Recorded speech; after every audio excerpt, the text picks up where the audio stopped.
Hey, do you want to watch a brand new episode of Art Zone with Nancy Guppy? Sure. Here it comes.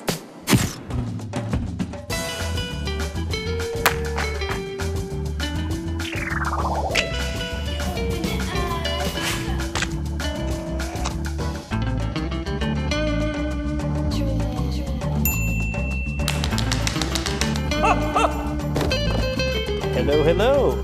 Hit it, hit it.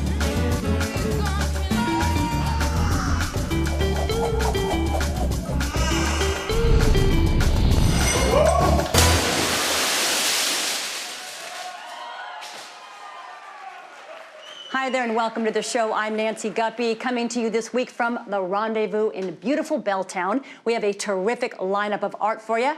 Take a look. Powerful poetry at the Fry. The aim of this project was to locate a kind of lost speech. It's great to see it outside of the studio. Robert Yoder takes over Joe Bar.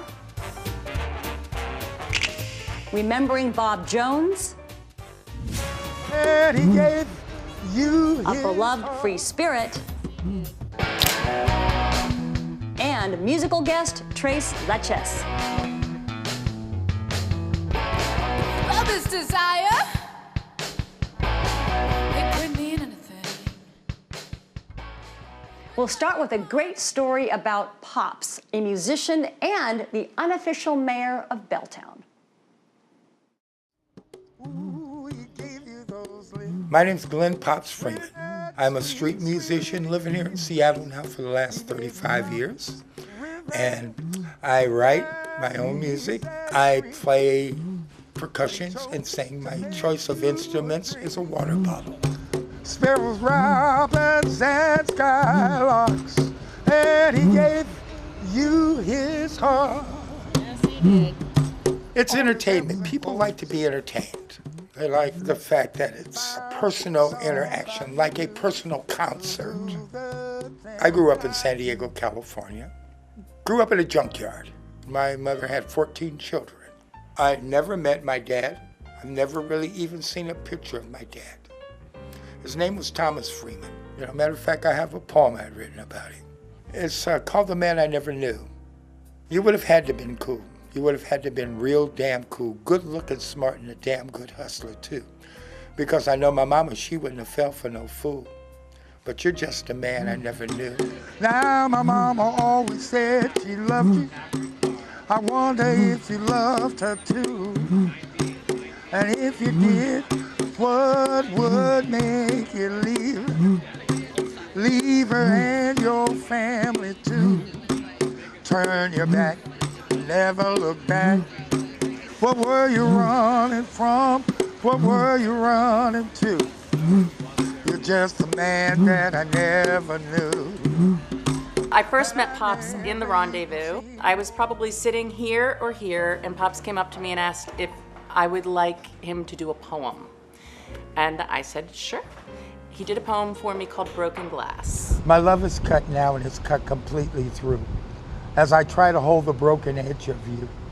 And I'm unable to see through the lie or find the truth. So of my love now all remains are shattered feelings, broken window panes. And when I think of what we had, my heart's like fragments, broken glass. When Pops performed this piece for me, I was speechless. It was beautiful. He played to an audience of one. He connected like this. I come in here, and I feel like I'm at home. And she is the person that is the nucleus of this place. And she holds it up, and she makes me feel as if I'm always welcome here. And she speaks to everyone. Oh, you should hear Pops. And she's my number one fan, I think I would like to say. I'm Glenn Pops Freeman. I'm a street musician. I've written an original song every single day for 3.5 years, and a poem a week. Wherever he is, whenever he talks to you, he's 100% in the moment, and he brings love and light and generosity and authenticity every single time he talks. I've never seen anything else from him. This is the story of my grandmother's 52 Chevy. My grandma used to drive this old beat up green 52 Chevy with the dents in the side, the one headline. See, my songs I keep when I play at about 1 minute. The reason is that's how long it takes the light to change.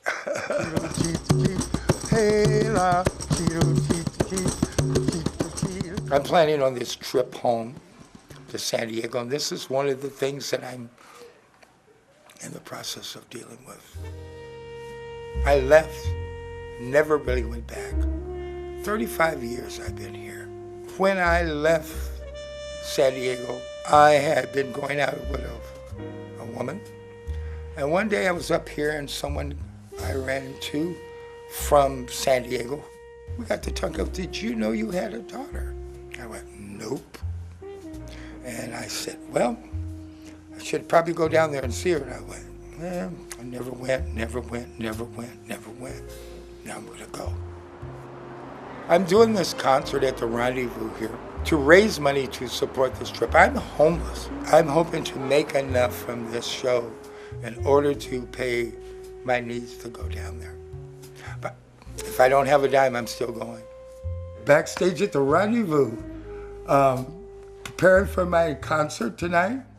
A lot of friends, a lot of love out here. I'm ready. Well, hello, everybody. Hi, Bob. Come on, baby, it's time to rock. But don't let go, don't let go. I'm so happy I'm nearly dying. But don't let go, don't let go. Emancipate yourself from mental slavery. None but ourselves can free our minds. We'll meet again. Don't know where, don't know when, but I know we'll meet again some sunny day.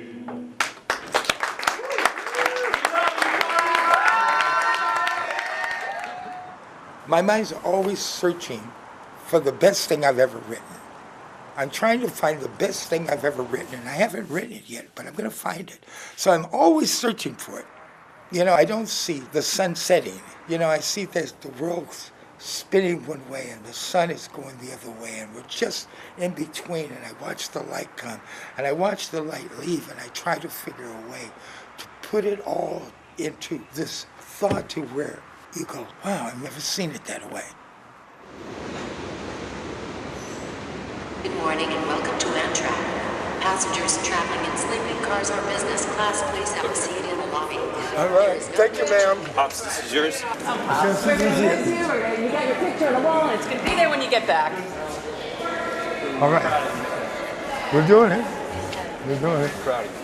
I like to catch people off to themselves when they're walking home after the bars are closed, and they stop and they're willing to take the chance, and it's just me and them, and we're like 2 feet away, and I'm looking them straight in the eye, and they're looking me straight in the eye, and I sing them a song, and they go, wow. I love that. It's more than performing. It's actually like wrapping your arms around someone and holding them. Yeah, that's what it's about. Pops is spending the winter months in San Diego. We hope he's back singing on the streets of Seattle in late spring. Currently at Frye Art Museum is Ballast, a powerful exhibit by poet Quenton Baker. I had the privilege of talking with Quenton about the show and about the historic event that inspired it. Well, first of all, a museum exhibit, the first ever. Congratulations, crew. You can all clap. Congratulations. It's a big deal. Thank you. So, Quenton, let's start with what Ballast is based on, right? The 1841 slave revolt aboard the ship Creole. Tell me that story. I'm unfamiliar with this story. Yeah, so in 1841, by then the United States had banned the transatlantic slave trade. So what was taking place was called the coastwise or secondary slave trade, where people were being sold from the upper South, further south. So the Creole was one of those ships. In 1841, it departed from Virginia on its way to New Orleans. And was 19 people led by a man named Madison Washington, which is kind of absurd. But Madison Washington and 18 other people commandeered the ship and forced the crew to pilot it to Nassau, because Nassau was a British colony and Britain had abolished the slave trade. So anyone who landed on British soil was not recognized as chattel. As a slave, they were free. Right. Wow, wow. When you learned this story, how did that feel to you? Well, I think the thing that stuck out was that I hadn't heard about it. Yeah, right. I consider myself like, you know, I don't have a PhD in history, but I consider myself in my creative work as someone who's invested in research and invested in history. And so the fact that I hadn't come across what was the only successful large-scale revolt involving American-born enslaved people ever was kind of, I was like, what? So it really just sparked my curiosity to figure out more, as much as I could, about what happened. Yeah. So the revolt inspired you to create this exhibit. Includes new poems, right, as well as historical documents that you have altered using a poetic technique called erasure. So first, what are the historical documents that you used, and then explain or describe erasure? Yeah, so the documents are Senate records from the second session of the 27th Congress in 1842.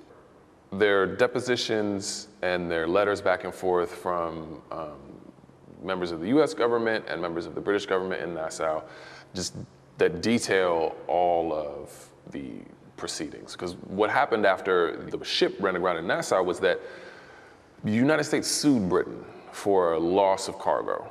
So loss of the people, i.e. cargo, gotcha. Right, so they sued them for I think $200,000. So these documents were critical to that court case and they were critical to like how the United States was adjudicating itself in this Creole affair. Right. So it's the only living record, and it's a record from a dominant perspective, and a perspective that's invested in a certain outcome, in this case, like winning the court case. We want our stuff, right. So I wanted to apply this technique, this erasure technique or redaction, because to me, it was a way to excavate this lost speech. There was 135 people that gained their freedom. No one went and talked to anyone. No one went and recorded Madison Washington's version of events. So this was the only speech. Way to get the story.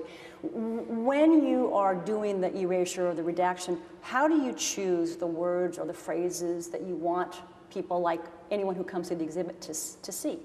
Yeah, so this is,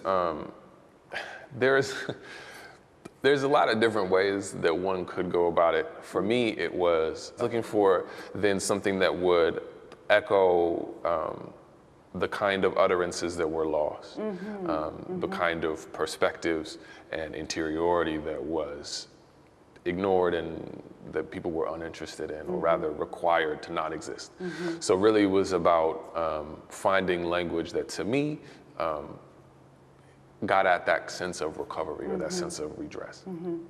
Which kind of leads into this project, and I read this on the write-up on the Fry website, that this really became more personal over time. It evolved from an historical kind of research into touching on your own life and the life of those that you loved ones. So talk about that kind of transformation into the personal. Yeah, so on ships like the Creole and on the Creole itself, there was a practice that was disgustingly called ship wives or voyage wives. So the crew members would take women, enslaved women, and bring them into their cabin, and they would be domestic maids for them, but also they would be raped or sexually assaulted for the duration of the voyage. So this practice took place on the Creole. So it was when I was reading about the Creole and came across that section, specifically talking about a girl named Mary, who was 14 at the time, who was taken as one of these shipwives. It was right at the time that Daniel Holtzclaw was also on trial in Oklahoma, and Daniel Holtzclaw was a white police officer who was using his position as a police officer to rape and sexually assault poor black women in a poor black neighborhood. And what year are we talking about for that? This was 2015, Right, 2016. so super current. Right. So Okay. it was reading that about 1842, and also reading these articles about Daniel Holtzclaw in 2015 and 2016 that really like drove home this idea of matching the frequencies across time and space, that we consider these events, chattel slavery, to be a static historical event, but in fact, as Saidiya Hartman says, we still live in the afterlife of slavery. Like we can't, so there's a distance between these two things that I became interested in collapsing. Right, right.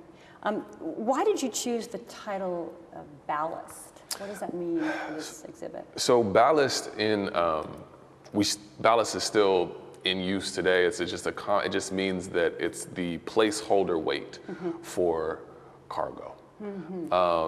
And so in the 1840s, for human cargo, they would have used most likely large iron bars. And the bars are loaded into the ships, they get into the port, the bars are taken out, and the cargo is loaded on. And so partially, I chose ballast because of how benign it is, to highlight the fact that a ship full of people is just a cargo ship. It had a standard manifest, a standard form that was filled out with names and ages and skin tones, like any other manifest would have been. So there's the banality of it, but also there's the component of the concept of counterweight and the ways in which historically and currently blackness and black people are asked and commanded to be counterweight for our own destruction, or a placeholder for our own destruction. The controlling image of black people as violent and as aggressive and as dangerous becomes the very excuse and the very reason why you could die.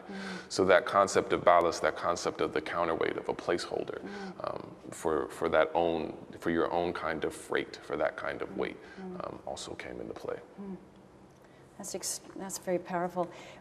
How have people responded, and what have you hoped or wanted people to experience or take away, if you have? Yes, the response has been overwhelmingly great. It seems that people are engaging with it, which is really the only thing that I wanted. I don't think that there was a specific way that I wanted people to engage with it, but ultimately it is a show and it is a project about black interiority and about the kind of dislocation that happens when society deems you a non-being or commodity, and what it's like to live inside of that. So I think, I don't know if there is a specific way to engage with that, except to show up and attempt to connect to the work.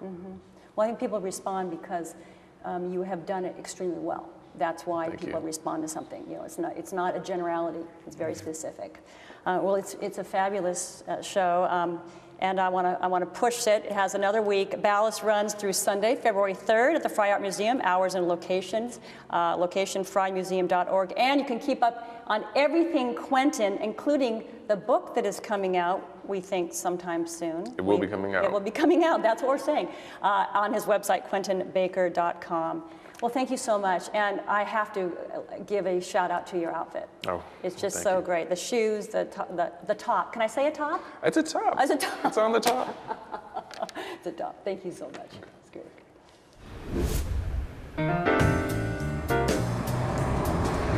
We're at Joe Bar on Capitol Hill. Ben Barrys is the curator for the art here. In general, I'd say I work collage. Forever I'd been working a variety of medias, but it all came back to putting something back together. Right now I'm mostly working with fabric, embroidery, and paper. So I've been paying a lot of attention to how we dress and how we portray ourselves to others. And it seems that part of it is a uniform, part of it is a fantasy, part of it is something that we're putting out there to perhaps attract others who have a similar way of thinking that we have. So I've been paying attention to that and how I've spent my life doing the same thing, putting on a goth uniform or a punk uniform or a preppy uniform. And I've been very interested in whether or not that actually is a truthfulness or a fantasy. So I've started paying attention to a lot of varsity clothing. For one thing, I've been looking at monograms a lot lately. Things like that speak of identity, but they don't speak of an entire identity. It's great to see it outside of the studio. You get really accustomed to seeing it a certain way there, and it's really good to get out of that and have somebody else mix them up a little. I love for work to get out into the world. It's a pretty great feeling when you go into someone's home and there's your piece hanging over the fireplace or over the kitchen sink or over the toilet. It doesn't really matter. It's something that they have in their home and they see it every day. And that's great knowing that they still enjoy seeing it every day. Yeah, that's good.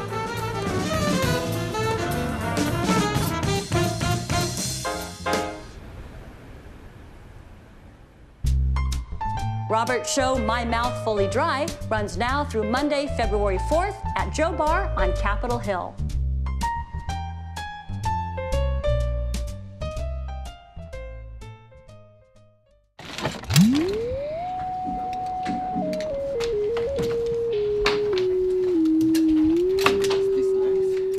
Well, beautiful. We are in the Jewelbox Theater with our very wonderful, fabulous band, Leches. Hello.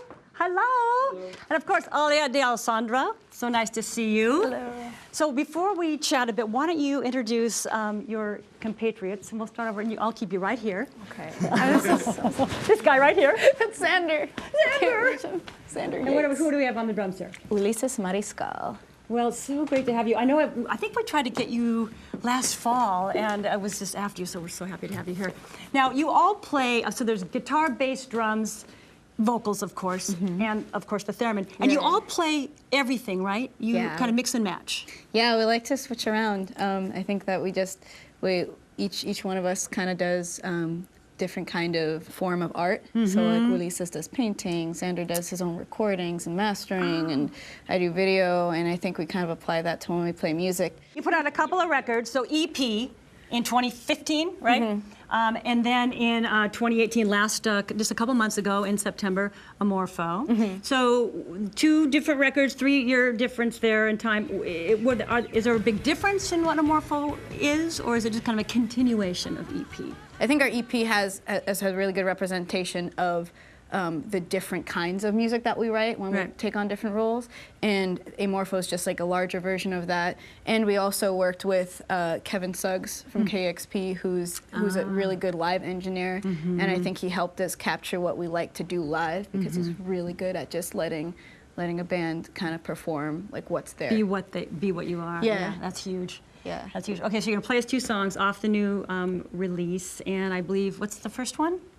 Get Off. Get Off. Yes, yeah, the EP. Get Off. Well, are you guys ready to get off? I think we're all ready. Are we ready to get off, everyone? Art Zone here? Yes, yes, yes, yes. Okay. All right, ladies and gentlemen, Leches.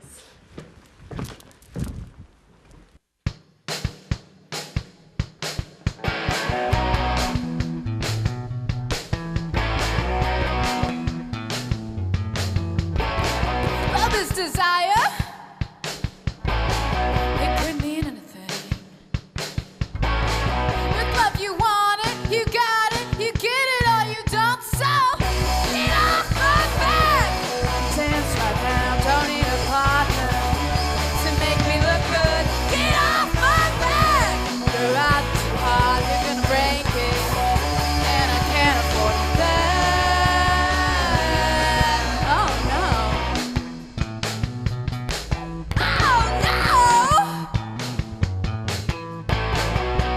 When I told you to get off my back, it's like you heard something else, something more like you're a creep.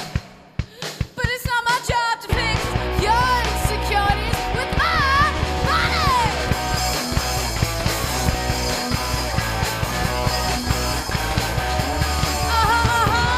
Get off my back. I'll dance right now, don't need a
Take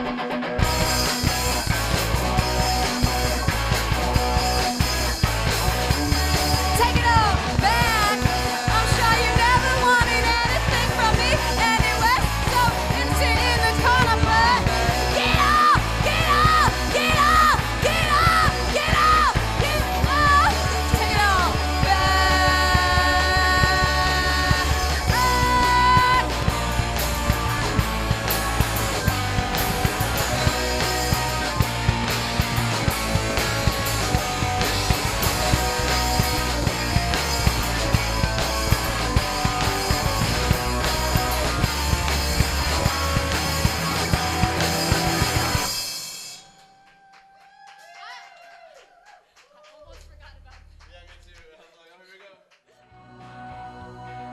Trace Leches' newest album, Amorpho, is available as a digital download on their Bandcamp page.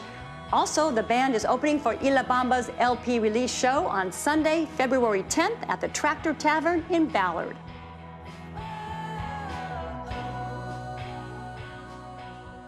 We're going to close with the remembrance of Robert C. Jones, a.k.a. Bob, a great painter and a great man who died in December at the age of 88.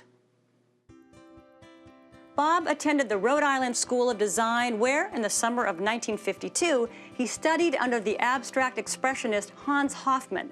That encounter shifted Bob's focus from realism to abstraction, and for the next 60-plus years, Bob maintained a daily studio practice creating stunning, often large-scale paintings that are in museums and private collections all around the world. Bob's devotion to making art never wavered, as evidenced by these words from his artist statement. Society pressures artists to camouflage the good time they are having. I come to my studio to paint for the sheer fun of it, for the sheer pleasure of trying to come up with something I've never seen before. And if I screw up, I don't screw up the universe or anyone else's life. There's a possibility for freedom in art that doesn't exist anywhere else in the world, and I love it. Bob was one of the best, and he is deeply missed. A 5-decade retrospective of drawings and paintings by Bob and his wife, artist Faye Jones, is currently showing at 2 Seattle galleries. In Tandem, works by Faye Jones and Robert C. Jones runs through February 23rd at James Harris and through March 2nd at G. Gibson. And that's it for us. A big thank you to the Rendezvous for such a warm welcome. This place is a great place to eat, drink, and see all sorts of wonderful entertainment. For more information, go to therendezvous.rocks. Well, thanks for tuning in. We'll see you soon. Have a great week.